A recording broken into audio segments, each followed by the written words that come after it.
अस्सलाम वालेकुम वीवर्स, अल्लाहुम्मा सल्ली अला मुहम्मद व आले मुहम्मद।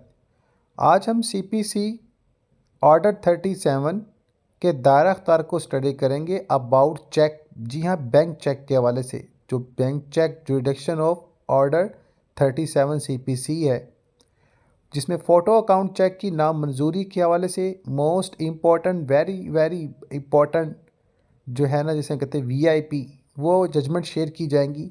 क्योंकि प्रैक्टिकल फील्ड में बहुत ज़्यादा केसेस सामने आते हैं जो आपके केस की बेस को यानी इसकी ग्राउंड को मजबूत बनाएगा।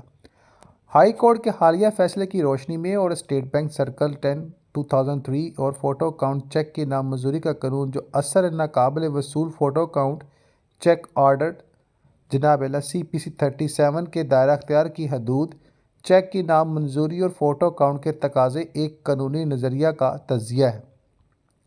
जस्टिस चौधरी मोहम्मद इकबाल की जानिब से ये जनाब जजमेंट पास की गई, जो कि 5 मई 2025 को जारी करता है।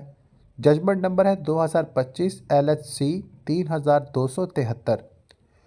इसका कुछ खुलासा इस तरह है कि दीवानी तिरकाकार के कानून 1908 के आर्डर 37 के तहत जो दावा फ़ोटो अकाउंट से मुतल्लिक नाकाबिल वसूल चेक की रकम की वसूली का मुकदमा है।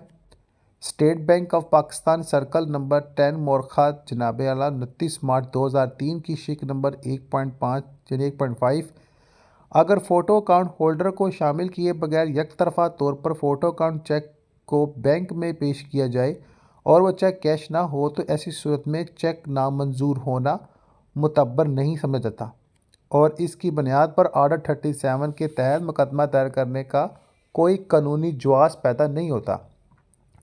लिहाजा दावा नाकाबिल समाअत करार दिया कर मुस्तरद कर दिया गया।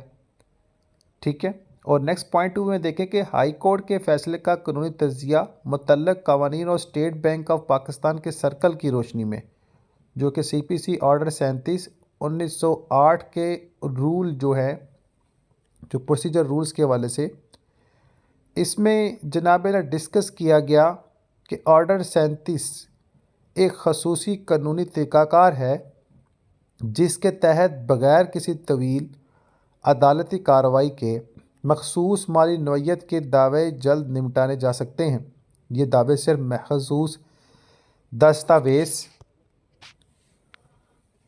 शुहाद जैसे promissory note bill of exchange या चेक वगैरह की बुनियाद पर होता है। अब इसकी नेचर्स को भी डिस्कस किया गया। इसके नेचर जो है order 37 is a special legal procedure है। इसमें सबसे ज़्यादा इम्पोर्टेंट टर्म्स एंड कंडीशन क्या हो सकती हैं, तो इसमें वेरी इंपॉर्टेंट जो टर्म्स थी वो ये थी कि मुद्दे आलिया यानी डिफेंडेंट को इब्तदाई तौर पर दफा का मौका नहीं दिया जाता जब तक वो अदालत से लीव टू डिफेंड हासिल ना कर ले। अब इसमें क्या था कि दावा इस वक्त काबिल समाअत है जब चेक या दस्तावेज़ कानूनी तौर पर काबिल नफाज हों। पॉइंट नंबर 2 में देखिए, स्टेट बैंक ऑफ पाकिस्तान का सर्कल नंबर 10 जो मोरखा 29 मार्च 2003 को जारी किया गया था, इसके मुताबिक फ़ोटो अकाउंट्स ये सर्कल ख़ास तौर पर ऐसे अकाउंट से मुतल्लिक है जिन्हें कौमी शनाख्ती कार्ड और तस्वीर की बुनियाद पर खोला जाता है, जो कि शिक नंबर इसके 1.5 के मुताबिक। और ये होता है अक्सर बूढ़े लोग होते हैं जिनके फिंगरप्रिंट्स भी क्लियर नहीं आते हैं, साइन नहीं क्लियर कर पाते हैं, नज़र कमज़ोर है, समथिंग लाइक डैट, एक एज में है, तो उनके लिए ये अकाउंट खोला जाता है। फ़ोटो अकाउंट से मुतल्लिक चेक की लेन देन या पेशकश सिर्फ इसी सूरत में मुतबर होगी जब अकाउंट होल्डर की वाज़िया शनाख्त और शमूलियत मौजूद हो। ज़ाहिर है वो प्रॉपर साइन नहीं कर सकता, अपने प्रॉपर फिंगरप्रिंट्स नहीं दे सकता, तो इसलिए बैंक को दरकार होगा कि जिस शख्स का वो चेक है वो एक बार आप आए, ID कार्ड दे या पेश हो जाए तो अपने मामला क्लियर करे। सम ऑफ टाइम वो कॉल भी कर लेते हैं जिस बंदे का अकाउंट होता है। कानूनी असर, अगर चेक पेश करते वक्त अकाउंट होल्डर की शमूलियत या तस्दीक मौजूद ना हो तो इसे यकतरफ़ा पेश को स्टेट बैंक की पॉलिसी के मुताबिक कानूनी हैसियत हासिल नहीं होती कि जी वो बंदा हाजिर नहीं है तो हम इस पर अमल दरामद नहीं कर सकते, ना वो स्लिप लगा सकते हैं, ना ये कुछ कह सकते हैं کہ یہ پیسے نہیں ہیں یا وہ بندہ لے کے آؤ سمتھنگ لائک دیٹ، بلکہ وہ یہ کہیں گے چیک لے جائیں اور بینک کے اکاؤنٹ آنر کو لے آئیں، وہ تصدیق کر دیں، ہم پیسے دے دیں گے۔ اب یہاں پر لیگل انالسٹک جو تجزیہ نکتہ ہے وہ یہ قانونی بنیاد آرڈر 37 کا اطلاق صرف ان معاملات پر ہوتا ہے جن میں واضح غیر متنازع اور قانونی طور پر قابل نفاذ مالی ذمہ داری ہو۔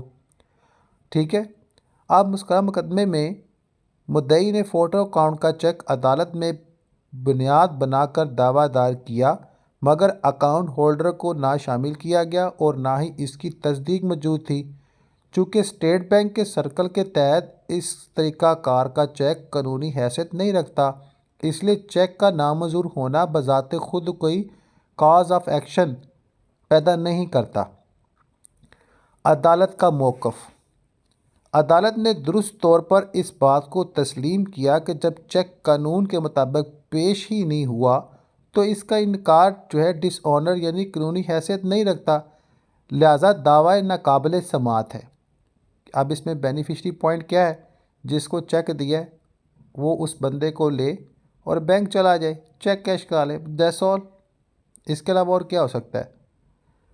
اب اس کا نتیجہ کچھ مختصر ہم اس طرح نکالتے ہیں کہ یہ مقدمہ اس بات کی اہم نظیری ہے کہ مالی دستاویز کی قانونی حیثیت سرکاری پالیسی سے مشروط ہوتی ہے۔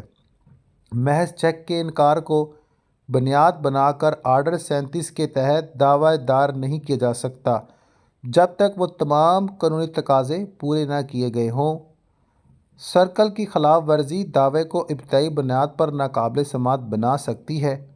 اب اس پر ٹوٹل یہ نہیں کہہ سکتے کہ جناب اعلیٰ یہ فیکٹ ہو گیا، یہ بندہ نہیں آیا تو یہ پھاڑ لو، یہ پھاڑ لو۔ اب اس میں جو کورٹس کے رولز ہیں وہ تو ہیں ہی، لیکن بینک کے بھی رول ہیں، تو شورٹی کے لیے اس بندے کا ہونا ضروری ہے۔ تو اس میں کیا فرق پڑتا ہے؟ اس بندے کو لے بینک میں چلے جائیں، دیٹس آل۔